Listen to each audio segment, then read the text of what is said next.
महाराष्ट्र के नासिक में ख्वाजा सैयद चिश्ती उर्फ सूफी बाबा को नामालूम लोगों ने गोली मार कर हलाक कर दिया। योला इलाके में हमलावरों ने ख्वाजा चिश्ती पर हमला किया।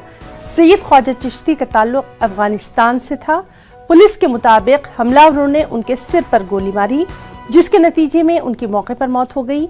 हमलावर मकतूल की गाड़ी लेकर फरार हो गए। पुलिस ने मुकदमा दर्ज करके हमलावरों की तलाश शुरू कर दी है।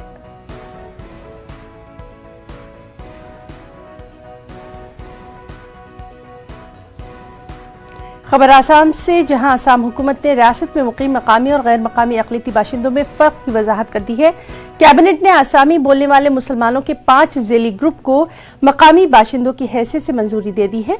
इनमें गौरिया, मुरिहा, देशी, जुल्हा और सैयद को मकामी आसामी ग्रुप के दर्जे में रखा गया है। ख्याल रहे कि गुज़िश्ता दिनों वज़ीर आला ने मकामी अक़लियती बाशिंदों की अलहदा दर्जाबंदी करने के लिए इक़दामात करने के इशारे दे दिए थे।